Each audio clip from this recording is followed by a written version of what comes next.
Welcome to June 30th LeetCode Challenge. Lowest common ancestor of a binary tree. Given a binary tree, find the lowest common ancestor, LCA, of two given nodes in the tree. So there's a definition for lowest common ancestor here in Wikipedia, which is the lowest common ancestor is defined by between two nodes P and Q as the lowest node in T in the tree, that is, both P and Q as descendants, where we allow a node to be a descendant on itself.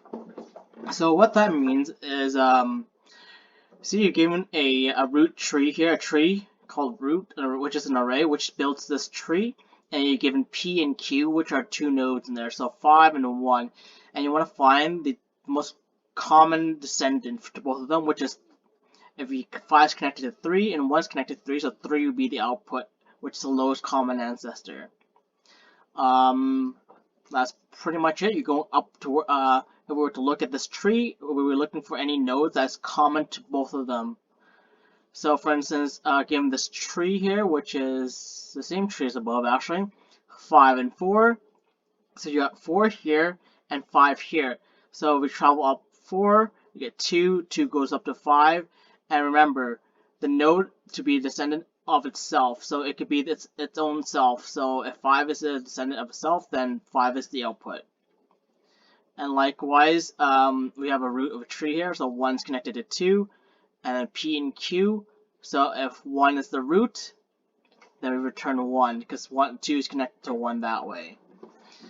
So it's important here that we have all nodes values are unique, which is good because we're going to need that to be able to search through the tree. P and Q are not equal to each other. P and Q exist. And the tree could be nodes. The number of the nodes could range between, so the nodes could be very large as well, number of nodes.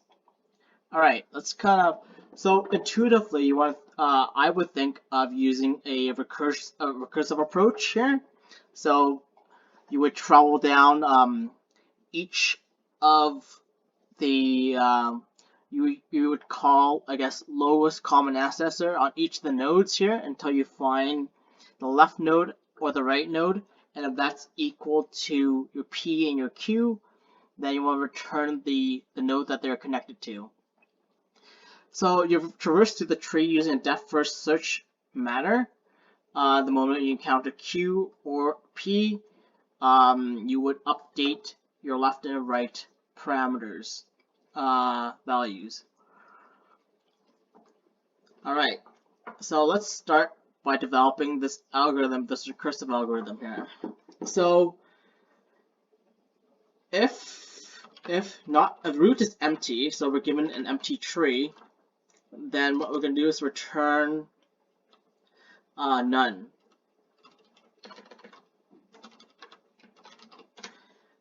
If we're given a root of the value that's equal to either P value or root value equal to Q value, then we're going to return the root.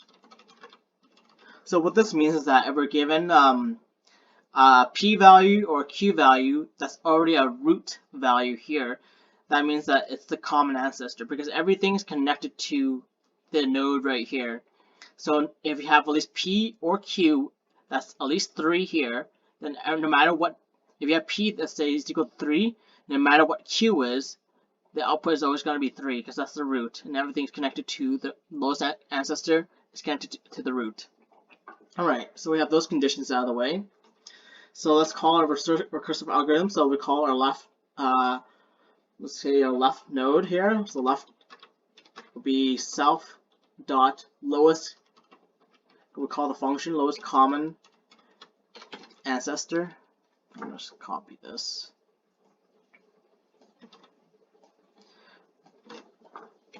And you want to call on root left,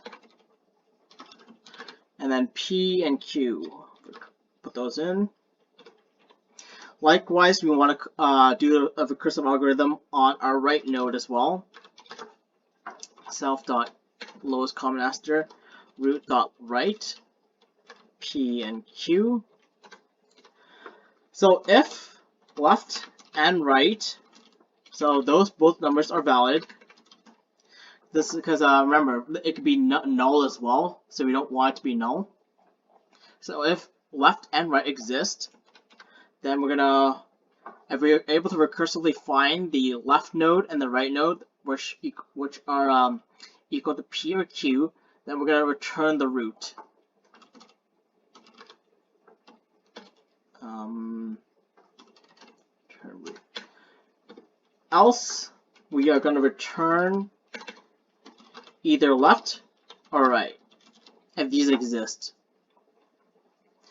Alright, let's run the code. 3, let's go for it.